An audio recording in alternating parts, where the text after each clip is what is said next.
my name is Sally and welcome to my channel.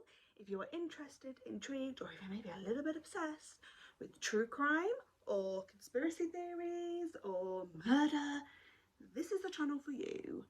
If you're new here, hello, how are you? I hope you're doing well, I hope you're safe. And if you're returning, then welcome back. It's lovely to see you again. Don't forget to hit that subscribe button so we can get more of my lovely videos. So, let's get into this, shall we? For my very first video, I wanted to do something that actually has been on my mind since the crime actually happened, and that is the Peterborough Ditch murders. Have you heard of them? If you haven't, that's okay. We could do some learning together. And if you have, then please comment below and let me know what you think. Let me know if you think I'm doing it wrong. Think if I've got any information wrong. That would actually be really, really helpful on this one. Because although it's a well-publicised case, I couldn't really find specific details about certain things, and that really bugs me. Because I like to be right. I'd like to know my information. However, so the Peterborough Ditch murders are murders of 3 men and the attempted murder of 2 men committed by a serial killer named Joanna Dennehy. Have you heard of her? No? Well, she is a British serial killer. She was born in St Albans in 1982 to her 2 lovely parents, and from what I can gather she had 1 sister, and I think she was a younger sister, but I'm not going to go into too much detail about that because I'm not 100% sure. Her father worked for an electric company and her mother worked in a local supermarket, and they both worked full-time. So by all intents and purposes, from what I could see, she had an excellent childhood. She had friends, she did well at school, she had expensive holidays, they spent time as a family. There was nothing actually up until the age of 13 that would make me think, this girl's going to be a serial killer. This girl's going to do something she shouldn't.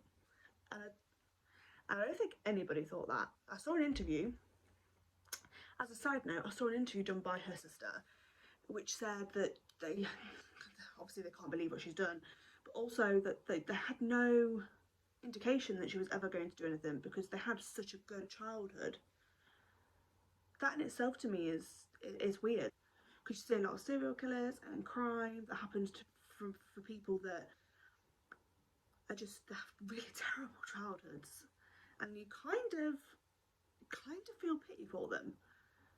In this case, I feel pity all. I think she's a psychopath. I think she's crazy. I think she's where she needs to be. And if it was in America, she would be on death row right now. So in the interview that I spoke about her sister, her sister did say that at the age of 13, which is when they think all of Joanna's troubles began, was because she met a 18-year-old boy at a local football match or football field. Again, there's lots of conflicting stories about how these 2 met, and they fell in love and it was wonderful, and obviously, for obvious reasons, and obviously her parents are like, that didn't happen to him. You don't love him. You don't know what love is. Are you crazy? I think they're on the money, but that's exactly how I would feel. So because this was a denied love like Romeo and Juliet, they decided that they were going to run away and start a new life together. Unfortunately, or fortunately for Joanna, that wasn't going to happen. Not a chance. No, no, no. No, no, no, no, no. Her parents actually found out that they were staying at a hostel in Milton Keynes, so they decided, right, I'm going to go get her and we're going to bring her home. And that's exactly what they did. They went and picked her up and they brought her home, and from that moment on she was just rebelling left, right and centre. She started taking drugs, she started drinking alcohol, she got illegal tattoos. I'm not 100% sure, but she obviously had the tattoo on, I see in a picture, she has the tattoo on her face. I'm not sure when she got that, but that doesn't scream criminal, I don't know what does.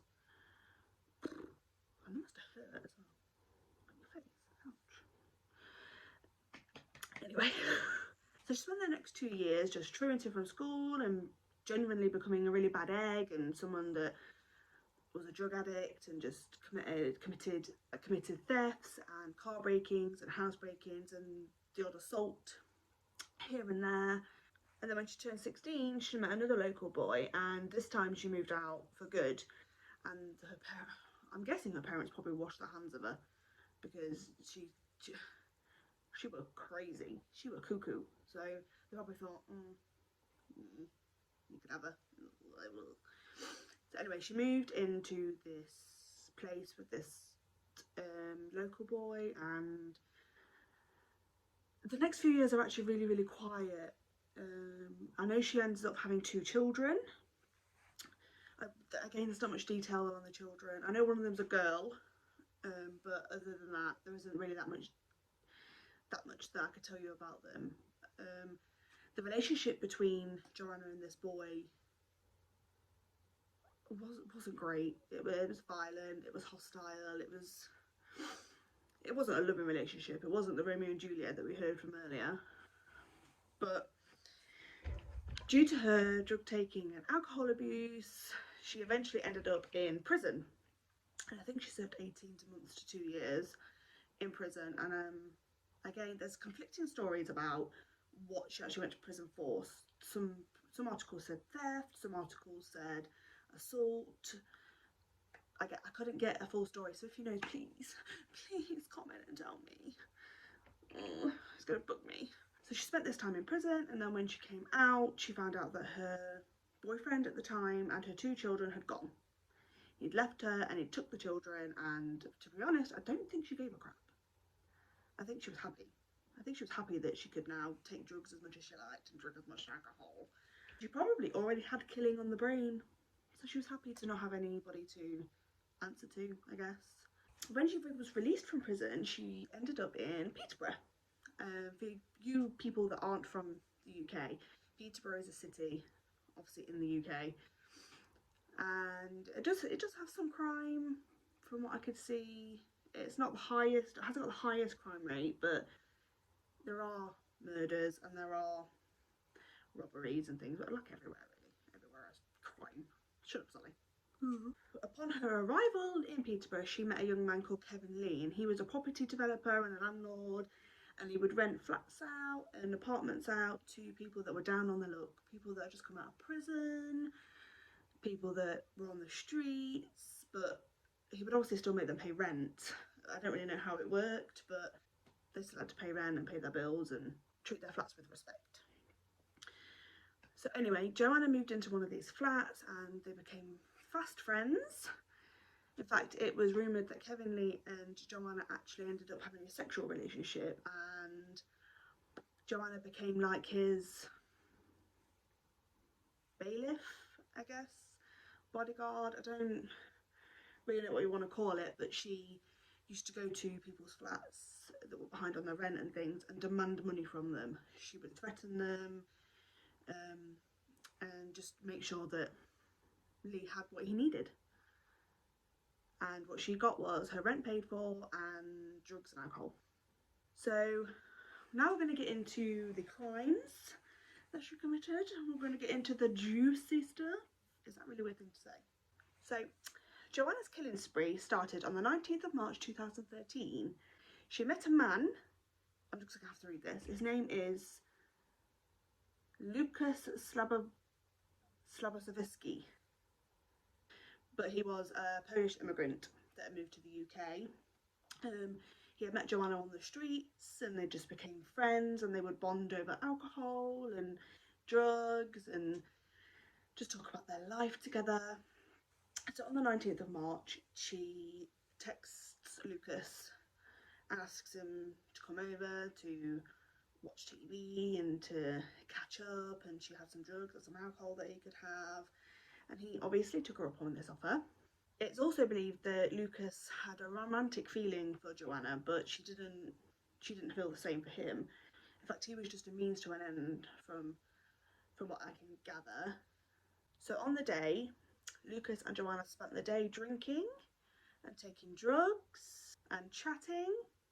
Whilst doing this, Joanna actually managed to convince Lucas to put on a blindfold because they were playing a game. And Lucas, being high and drunk and wanting to do anything he could do for Joanna, he followed suit and he put on the blindfold. That was like his 3rd mistake of that day. Poor sod.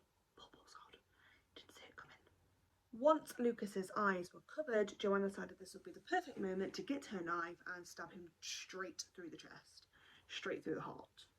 I'm pretty sure he would have died instantly, but what a horrific way to go. Poor man, he didn't see it coming. Once Lucas was dead, Joanna realised that she couldn't move the body by herself. She just wasn't strong enough. So she contacted her friend called Gary Richards, and his nickname is Stretch because he's like 7 feet tall, apparently. He's quite an intimidating man if you see the photos of him. She called him and asked for help in moving her body, and he was happy to comply because he was another person that had romantic feelings towards Dennehy. I don't get it, but apparently all these men were falling at her feet. They were very good men, but...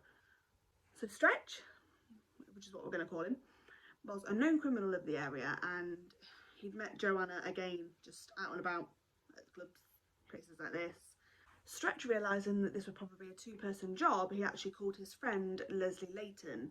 There isn't too much information on Leslie or actually Stretch that you can see, other than the fact that there were known criminals in the area, and Leslie was probably a bit of a pudding.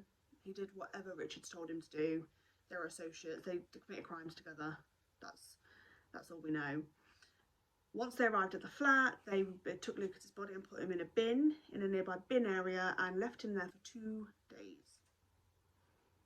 After the 2 days were up, I think they realised that they probably had to move him further because he was going to begin to smell. And so where they took him to some ditches in the countryside just outside of Peterborough, and they just dumped him there and drove away. The end. They thought their job was done, but it wasn't, was it? They spent the next few days and weeks partying together, and then on the 28th of March 2013, another one, Dennehy actually called into the flat of her neighbour. Her neighbour's name was John Chapman, and he was 56 years old. And they obviously knew each other because they were neighbours, and again, they drank and they took drugs together, and they had a merry old time, and they had a little bit of a chat. Eventually, Chapman actually passed out drunk, and it is said that using the same knife that she used to kill Lucas only 9 days before, she used again to kill John Chapman. She stabbed him 6 times in the chest. Again, he probably died instantly. One of them had to have hit his heart, I would have thought, but... Again, Dennehy decided to call Stretch and Leslie, and they came and they helped her move the body, but this time they just took it straight to the ditch, and they placed him in exactly the same place that they had placed Lucas only a few days earlier. However, the very next day, on the 29th of March, Dennehy decided Kevin Lee has to die. So she invited him round her flat. There's no mention of drugs or alcohol in this case. He may have just been ambushed as soon as he walked in the door. But again, Dennehy stabbed him straight in the heart, where he died, in her flat. But this is where it gets a bit weird, okay? Joanna then decided that she was going to dress Kevin, or Mr. Lee, in one of her black dresses. She again got Stretch and Leslie Layton to come and take him away. That one's weird for me. She never explained why she did that either. I'm assuming it's just because she got thrills out of it, but this time Mr. Lee, or Kevin, was taken to a ditch, again just outside of Peterborough, but it was actually 8 miles away from the other 2 victims, so he was placed separately. I don't know why they did that. Maybe they thought if one body was found and the other 2 were, I don't know, but they decided that they were going to put Mr. Lee 8 miles away. They then spent the next couple of days partying and drinking again. There's not much information on what Joanna was doing in these couple of days, but then on the 2nd of April, Joanne and her good friend Stretch committed robbery in Norfolk, which isn't that far away from Peterborough. Upon doing the robbery, they contacted an associate of Stretch's. His name is Mr. Mark Lloyd, and he agreed to help them get rid of the stolen stock, sell it on, do the kind of crime that he did, I suppose. They went and collected Mark Lloyd, and once he got in the car, immediately Joanna started telling him about everything that she'd done, about all the people that she had killed. It went into a lot of graphic detail about it, and surprisingly, Mark Lloyd was disgusted. He was a criminal, but he wasn't a murderer. He was disgusted. I can't say I blame him. If I got in the car with one of my friends and they were like, oh, I killed this person, I don't committed this, I stabbed this straight in the heart, I'd be like, what the... Oh, the three of them started driving around. Whilst they were driving, they came across a 64-year-old man called Robin Bariza. He was just out walking, and apparently they drove past him, and Stretch said to Joanna about that being her next victim, so he immediately stopped the car. She jumped out and she stabbed him straight in the shoulder, probably going for the chest but missed. And then seemingly within seconds she was back in that car and that car was gone. And then 9 minutes later they came across another man. His name was John Rogers and he was 57 years old, and again the same thing happened. Stretch pointed him out. Joanne jumped out the car, but this time she stabbed this poor man 30 times. 30 times. If that's not an escalation, I don't know what is. Could you imagine what would happen to the next person if she could carry on her murder spree?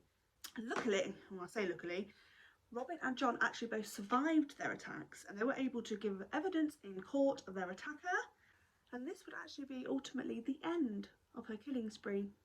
Thank you, Lord, it's over. So her first two victims were loners, they were drug addicts, they lived on the streets.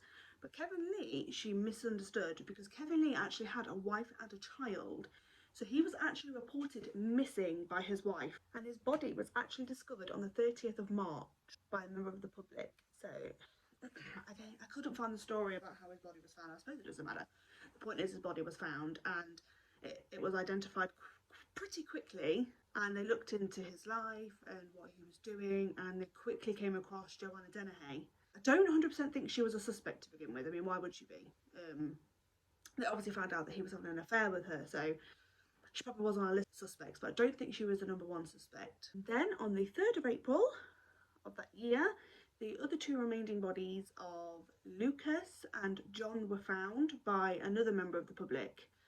And the murder between Lucas and John and Kevin weren't actually connected for a little while. Because they were 8 miles apart, it was hard to connect them. Upon her arrest, the police actually said that Joanna Dennehy was a very cold-hearted person. She wasn't worried, she wasn't concerned, she didn't seem to give a crap, if I'm honest. She didn't care that she had been arrested for these murders. In fact, one of the police officers said that on the way to her cell she had sung Singing in the Rain. And then that leads us to the trial of the lovely Joanna. On the 8th of May 2013, Joanna was charged of the murder of Kevin Lee and the attempted murders of Robin Bariza and John Rogers. Eventually, the connection between the other victims were also established, and she was charged for the murder of both of those, Lucas Slavovatsky and John Chapman. And interestingly, the pathologist actually managed to figure out that the knife that she used on her first victim, she used on all of them. So that was a massive connection that they could use in court, just to prove that she'd killed them all. I mean, it's not like she lost her knife. I think she still had her knife on her when she was arrested. So that to me would be a smoking gun if I was a juror. I'd be like, oh yeah, that woman did it. That woman killed those people. And something that I found very interesting, actually, upon looking at this crime, was that Joanna Dennehy kept a diary, and in this diary the police found an entry that she wrote to say the plot of how she was going to escape from prison. She was going to kill the security guard and escape. Putting it simply, that's the way she was going to do it. So because of this, they actually decided to keep her in solitary confinement for 2 years. On the 21st of November 2013, Joanna actually pleaded guilty to all crimes, which is a way of her showing control, I guess. But regardless, she pleaded guilty and she was sent straight to the Old Bailey for sentencing. Whilst at the sentencing hearing, Mark Lloyd actually testified against her. So he was released of all charges. There was no charges brought against him. I mean, from all intents and purposes, he was just a witness to the last 2 attacks. So they didn't charge him with anything, and he gave statements and actually helped the police out.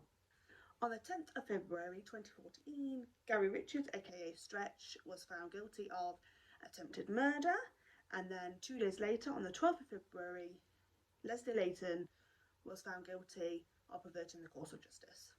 On the 12th of February, Leslie Layton was found guilty of perverting the course of justice and hiding the body of 3 people.